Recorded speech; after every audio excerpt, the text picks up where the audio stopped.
হাসিনা আক্তার, আমরা দেখছিলাম বেশ কয়েকদিন ধরেই হুঙ্কার দিচ্ছে বিরোধী পক্ষ, নানান ধরনের কথাবার্তা বলছে, সরকার ফেলে দেবে, লাল কার্ড দেখিয়েছে এবং লাল কার্ড দেখাবে, বিভিন্ন ধরনের লাল কার্ডের কথা, বিভিন্ন ধরনের কার্ডের কথা বলা হচ্ছে, চাঁদাবাজি কার্ড, দখলবাজি কার্ড এবং সম্মিলিত কার্ড এবং সর্বশেষ লাল কার্ড, এই ধরনের কথাবার্তা বলা হচ্ছে। আসলে এই হুঙ্কারটাকে কিভাবে বিশ্লেষণ করবেন? হুঙ্কার আসলে বিরোধী দল হুঙ্কার দিবেই, মাঠ গরম করবে, এটাই স্বাভাবিক। যখন আওয়ামী লীগ ক্ষমতায় ছিল তখন বিএনপিও আমরা দেখতাম যে এরকম বলতো, কিন্তু আসলে বিরোধী দল বা বিরোধী জোট এখন যে হুঙ্কারগুলো দিচ্ছে সেই হুঙ্কারগুলোর মূল্যটা কতটুকু সেটাও আমাদেরকে বুঝতে হবে। তারা বলছে যে সব কার্ড ব্যর্থ হলে লাল কার্ড দেখাবে সরকারকে এবং সরকারকে আর সময় দেওয়া যাবে না।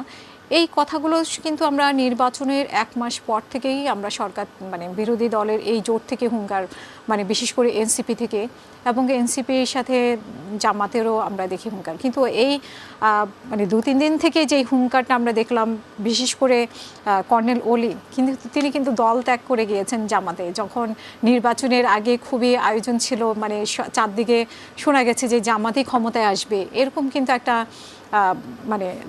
আনাগোনা ছিল যে জামাত ক্ষমতায় আসবে। তখন আমার মনে হয় যে সেই মুহূর্তে উনি ওনার বিএনপির সাথে কোনো দর কষাকষির সমস্যা হয়েছিল বলেই উনি জামাতে জোটে গিয়েছেন। এখন তিনি বলছেন যে এত বিজ্ঞ একজন রাজনীতিবিদ, তিনি বলছেন যে 3 দল যদি বা 3 জন, মামুনুল হক, ডক্টর শফিকুর রহমান এবং এনসিপি যদি এক হয়, হ্যাঁ নাম উল্লেখ করে বলেছেন, তাহলে কিন্তু উনি এইটা এই যে 5 মাস পরে, সরকারের 5 মাস পরে ওনার বলা উচিত হয়েছে কিনা সেটা ওনার কাছে আমরা আশা করিনি। এই ধরনের কথা যে 1 সপ্তাহ টিকতে পারবে না সরকার, কেন টিকতে পারবে না, কি জন্য টিকতে পারবে না, বা সরকারের খুব মহা ভুল কোথায়, সেটা কিন্তু ওনারা ধরে ধরে বলছেন না। নাসিরউদ্দিন পাটোয়ারি যেটা বলেছেন যে সব কার্ড ব্যর্থ হলে তাহলে লাল কার্ড দেখানো হবে, সব কার্ড কোথায় ব্যর্থ হয়েছে, কিভাবে ব্যর্থ হয়েছে, সেগুলোর কি ব্যাখ্যা আমরা পাচ্ছি? আমরা কিন্তু বিরোধী দলকে যে সরকারে যে ধরে ধরে ভুলগুলো ধরিয়ে দেওয়া, সেটা কিন্তু তারা করছে না, কিন্তু তারা শুধু হুঙ্কার দিচ্ছে। জুলাই সনদের কথা বলছে তারা, জুলাই সনদের কথা বলছে, গণভোটের কথা বলছে, গণভোটের কথা বলছে, জুলাই সনদের কথা বলছে, কিন্তু কার্ড যে আপনি দেখেন, আমি বলবো যে বিএনপি কার্ড কাকে দিচ্ছে আমরা কিন্তু দেখতে পাচ্ছি না। আমরা শুধু টেলিভিশনে দেখতে পাচ্ছি ওর হাতে, তার হাতে তুলে দিচ্ছে। কার্ড আসলে কার হাতে যাচ্ছে? আপনি গ্রামে গিয়ে জিজ্ঞেস করেন কেউ কার্ড পেয়েছে কিনা, বলবে যে না। হ্যাঁ, তাহলে কার্ডগুলো কারা পাচ্ছে? কার্ডের সফলতা কি সেগুলো কথা বলছেন? এই যে কৃষক কার্ড বলেন, তারপরে ফ্যামিলি কার্ড বলেন, সেই কার্ডগুলো কিন্তু আমি তো এসে আমি অনেকের কাছে জিজ্ঞেস করেছি, ভাই ফ্যামিলি কার্ড পেয়েছেন, কৃষক কার্ড পেয়েছেন? ওরা বলছে না। তা আমি আসলে এরকম কাউকেও দেখিনি যে তারা সরকারের প্রতি বিএনপি দলীয় কোন থেকে বের হয়ে অন্য কেউ এসে সাধারণ একজন মানুষ এসে বলতে যে আমরা আসলে এরকম কার্ড পেয়েছি। তো কার্ডের সফলতা কতটুকু সেটা সরকারের কাছে আছে, বাট আমরা সাধারণ জনগণ যেটা, আমাদের কাছে কিন্তু সেই হিসাবটা নাই আসলে কার্ডের কতটুকু কি করলো। তো সেই জায়গাগুলো কিন্তু সরকার বিরোধী দল কিন্তু ধরিয়ে দিচ্ছে না, সেটা একটি বিষয়। বিএনপির চাঁদাবাজির কথা যদি বলেন, আমি বলবো যে হাবিব ভাই বলতেছে তারা 3টা সিট পেয়েছিল আগে, এখন তারা 68টা সিট। এটাও কিন্তু বিএনপির ব্যর্থতার কারণেই তারা এবার 68টা পেয়েছে। বিএনপির ব্যর্থতা কোথায়?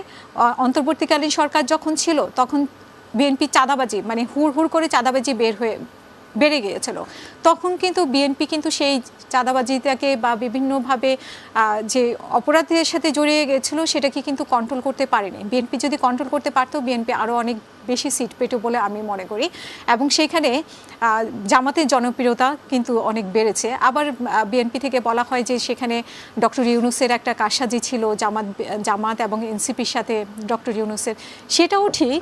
ডক্টর ইউনূসেরও একটা সহযোগিতা ছিল, যেমন ডক্টর ইউনূসের সহযোগিতা ছাড়া এনসিপি আসলে এতগুলো সিট পেত কিনা, জামাতের সহযোগিতা ছাড়া, সেটা কিন্তু সন্দেহ থেকেই যায়। নাহিদ ইসলাম যে এমনও তো গুঞ্জন হয়েছিল যে জামাত সরকার গঠন করবে এবং তারা নির্বাচনের পরে দেখা গেল যে ষড়যন্ত্র করে তাদেরকে ঠকিয়ে দেওয়া হয়েছে, এই ধরনের কথাবার্তাও তো। ষড়যন্ত্র সবারই ছিল, নির্বাচনী ইঞ্জিনিয়ারিং সবারই হয়েছে, এবং এই ইঞ্জিনিয়ারিং নিয়ে বিরোধী দল কিন্তু খুব বেশি আগায়নি, কারণ ইঞ্জিনিয়ারিং কি হয়েছে সেটা কিন্তু সবাই জানে, ঠিক আছে? তার বিশেষ করে ইঞ্জিনিয়ারিং সবারই হয়েছে বলতে আসলে সবারই হয়েছে, সব দলের মধ্যেই হয়েছে, এক ধরনের ম্যানেজারকে আপনার সাথে আমি নেগোসিয়েশনে গেলাম, সমঝোতার মাধ্যমে ইঞ্জিনিয়ারিংটা হয়েছে, যার জন্য বিরোধী জোটের খুব বড় গলায় কিছু বলার। কার সমঝোতা আসলে এখানে অদৃশ্য, সেটা তো আমরা দেখতে পাচ্ছি না যে এই ইঞ্জিনিয়ারিংটার সমঝোতা কারা করেছে। হয়তো ডক্টর ইউনূসে করেছে যে জামাত কোথায় যাবে, বিএনপি কোথায় যাবে, বিএনপি কয় সিট দিবে, কিন্তু ভিতরে যে একটা ইঞ্জিনিয়ারিং হয়েছে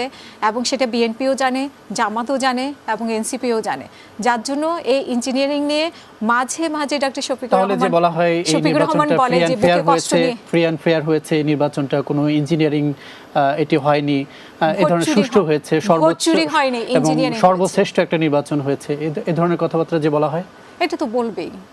এটা কেউ কি বলে, আপনি বলেন, কেউ নির্বাচনের পরে বলে যে এই নির্বাচনটা ইঞ্জিনিয়ারিং হয়েছে বা এই নির্বাচনে কারচুপি হয়েছে?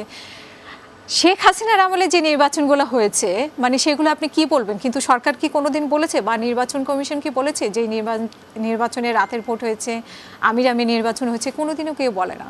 তো তারপরেও হাসিনার আমলে যে নির্বাচন, বিশেষ করে 14, 18, 24 থেকে আপনি গণ অভ্যুত্থানের পরেও শেখ হাসিনার নির্বাচনগুলোর সাথে এই নির্বাচনের তুলনা করেন, আসলে এখনো কেন এই তুলনা চলে? এই তুলনা চলে কারণ আমরা নতুনত্বের স্বপ্ন দেখেছিলাম, আমাদের তরুণরা নতুনের স্বপ্ন দেখিয়েছে, কিন্তু আমাদের সাথে প্রতারণা করেছে, জুলাইয়ের সাথে প্রতারণা করেছে।